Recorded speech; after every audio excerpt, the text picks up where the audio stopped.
أعوذ بالله من الشيطان الرجيم بسم الله الرحمن الرحيم قد أفلح المؤمنون الذين هم في صلاتهم خاشعون والذين هم عن اللغو معرضون والذين هم للزكاة فاعلون والذين هم لفروجهم حافظون صدق الله العظيم وصدق رسوله النبي الكريم۔ معزز ناظرین، السلام علیکم ورحمۃ اللہ وبرکاتہ۔ یہ سورہ مؤمنون کی چند آیات ہیں جو آپ کے سامنے تلاوت کی گئی ہیں۔ یہ قرآن کریم کی بڑی اہمیت کی حامل آیات ہیں۔ ان کے فضائل کے تعلق سے حضرت فاروق اعظم رضی اللہ تعالیٰ عنہ مسند احمد کی ایک حدیث میں روایت کرتے ہیں کہ رسول اللہ صلی اللہ علیہ وسلم پر جب وحی نازل ہوتی تھی تو پاس والوں کے کان میں ایسی آواز ہوتی تھی جیسے شہد کی مکھیوں کی آواز ہوتی ہے۔ ایک روز آپ کے قریب ایسی ہی آواز سنی گئی تو ہم ٹھہر گئے تاکہ آنے والی جو وحی ہے اس کو سن سکیں۔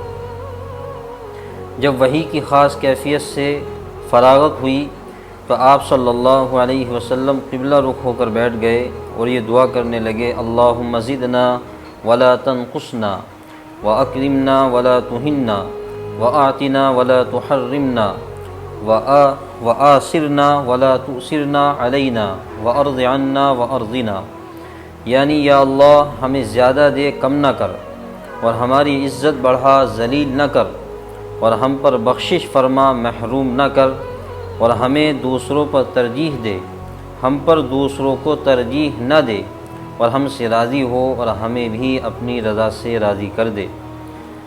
اس کے بعد فرمایا کہ مجھ پر اس وقت 10 آیتیں نازل ہوئی ہیں، یعنی نبی کریم صلی اللہ علیہ وسلم نے فرمایا کہ مجھ پہ اس وقت 10 ایسی آیتیں نازل ہوئی ہیں کہ جو شخص ان پر پورا عمل کرے تو وہ سیدھا جنت میں جائے گا۔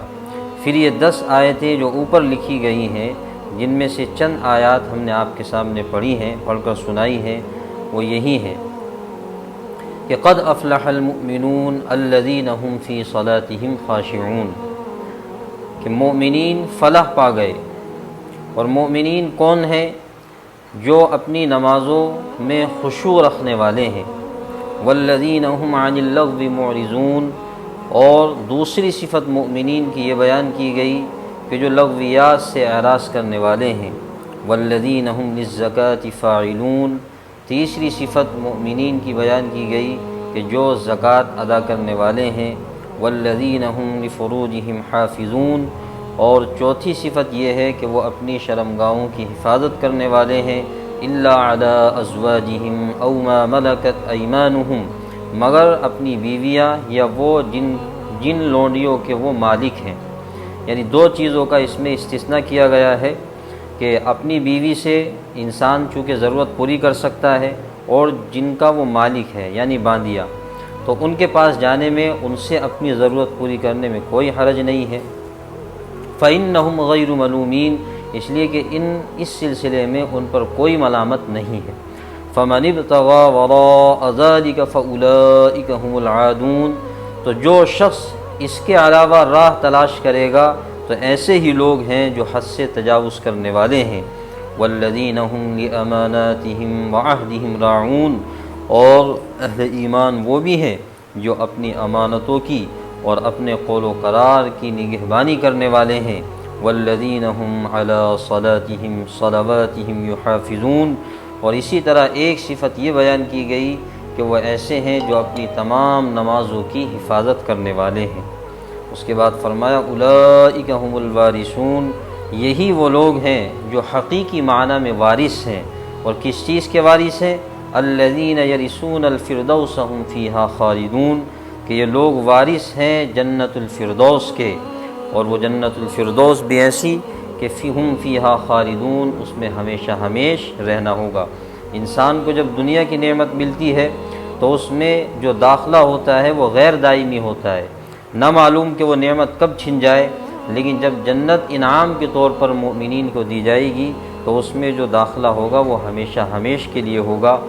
تو یہ وہ آیات ہیں جن کے تعلق سے نبی کریم صلی اللہ علیہ وسلم نے فرمایا کہ اگر کوئی انسان ان پر عمل کر لے تو دنیا اور آخرت دونوں میں کامیابی اور کامرانی کا وعدہ ہے۔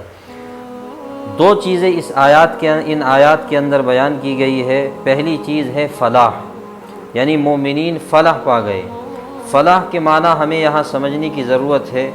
فلاح کے معنی ہے کہ ہر مراد پوری ہو اور ہر پریشانی سے حفاظت ہو۔ اب ظاہر سی بات ہے کہ ایسی تمنا تو دنیا میں پوری ہو ہی نہیں سکتی، لہذا معلوم یہ ہوا کہ ایسی تمنا جنت ہی میں جا کر پوری ہو سکتی ہے۔ اور دوسری چیز جو ان آیات میں بیان کی گئی ہے وہ یہ ہے کہ یہاں مؤمنین کی کچھ صفات بیان کی گئی ہیں، جن صفات کا تذکرہ آپ حضرات کے سامنے ابھی کیا گیا۔ اللہ تبارک و تعالی ہم سب کو ان آیات پر عمل کرنے کی توفیق عطا فرمائے۔ وآخر دعوانا ان الحمد للہ رب العالمین۔